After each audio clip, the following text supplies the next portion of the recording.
Look at this. Look at this. People actually believe that there is a car floating around out in space. Well, I think it looks so ridiculous and impossible. And you can tell it's real because it looks so fake, honestly. We'd have way better CGI if it was fake.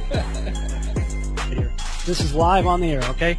I'm going to zoom in on the Earth in Photoshop. You see the Earth? Okay, I'm going to go to Image, Adjust, Levels, and I'm going to bring the levels up. Uh-oh.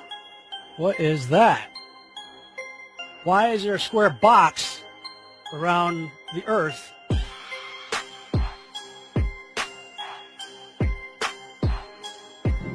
It is Photoshop, but it has to be.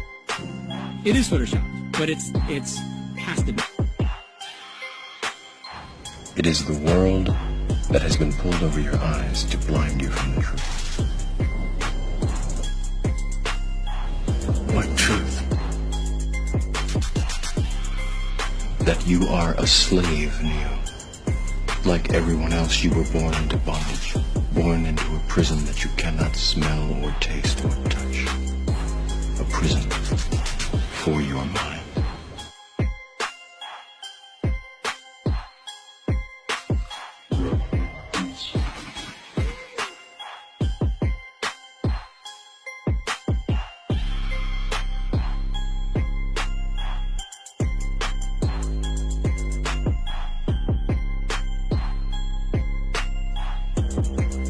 So let's use this model of the Earth, and let's enlist the help of a friend, Patsy.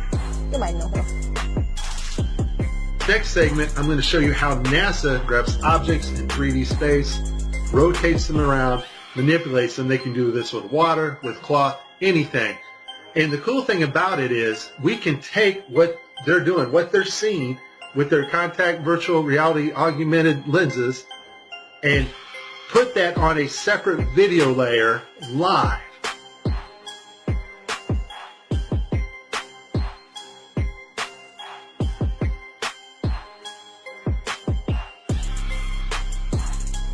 Okay, I have a lot of Tim Peake screw-ups, but this one here, the system glitches, the software does not track his hand properly, and Tim slips his hand underneath his other fingers, which is tightly holding onto the mic, which would be impossible.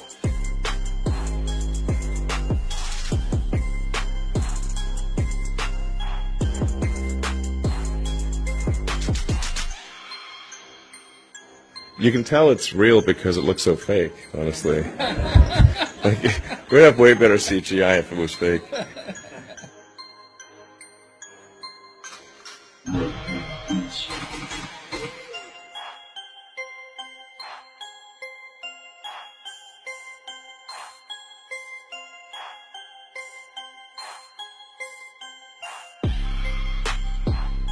Just another example of NASA faking space. Take a look here at this supposed image of Jupiter. Nothing more than CGI fakery. The supposed auroras. Again, at NASA's official website, where it states Hubble captures vivid auroras in Jupiter's atmosphere.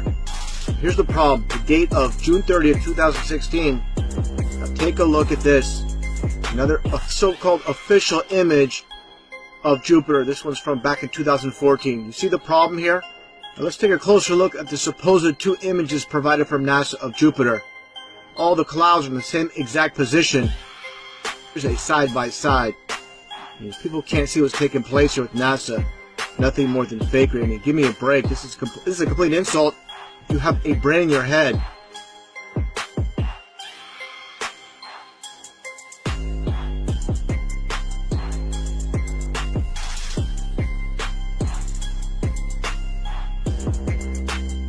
Look like you're in a studio, maybe in Omaha, Nebraska or something. The shot is so clear. Is this a hoax? Are you really in space still? I don't know. We're going to have to do something for you.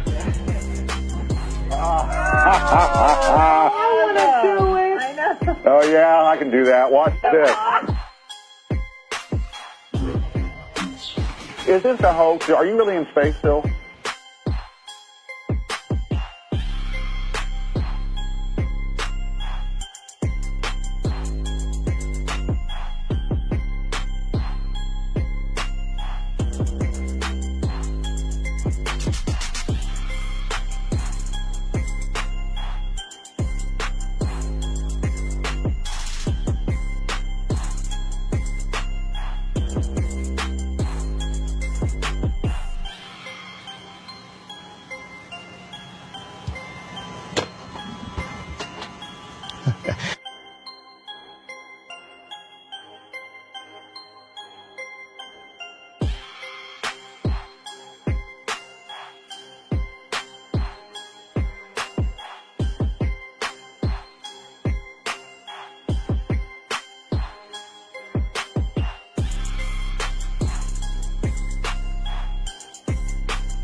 a somersault right now?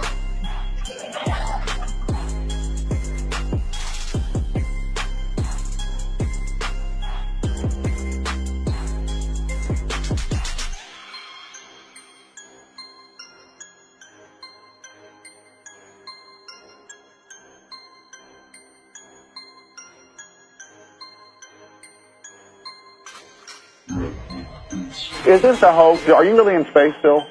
See the hair? See the hair?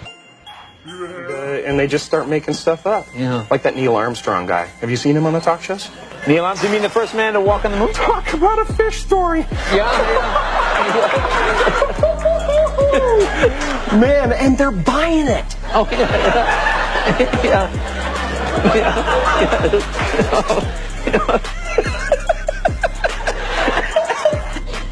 So many times during spacewalks outside the International Space Station, we can see air bubbles rising up. Can you touch on how there are air bubbles in space? Can you be more specific? Air bubbles?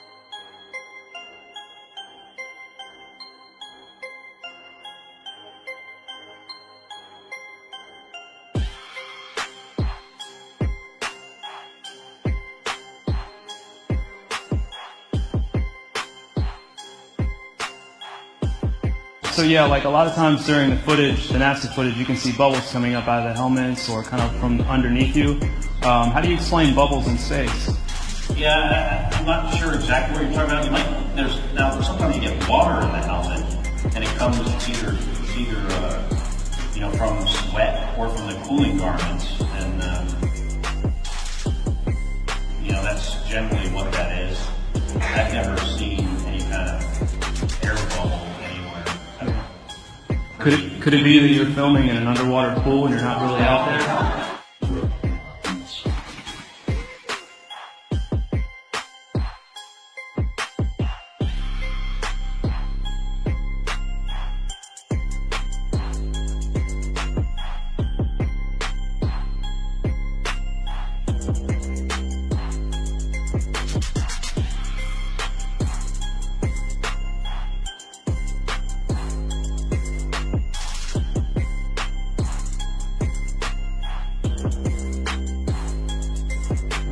Let me tell you why you're here. You're here because you know something. What you know you can't explain, but you feel it. You felt it your entire life.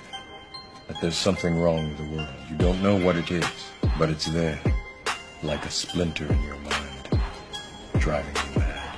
You're a coward and a liar and a thief.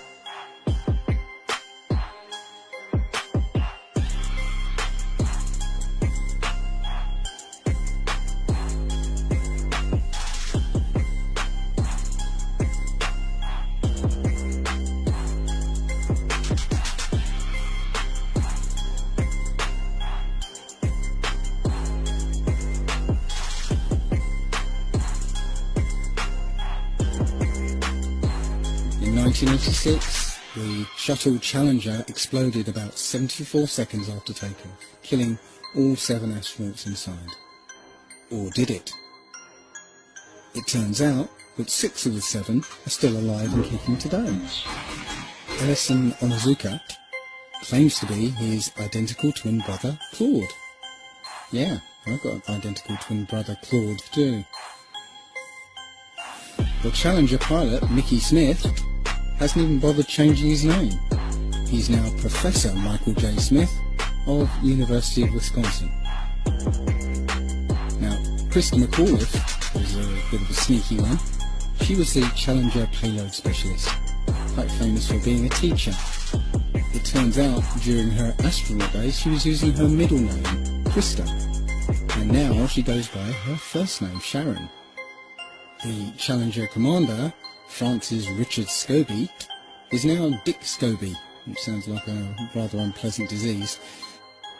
Judith Resnick, the Challenger mission specialist, again hasn't even bothered changing her name. She's a professor at Yale Law. And finally, Ronald McNair, another Challenger mission specialist, claims to be his identical twin brother, Carl McNair. What are the odds?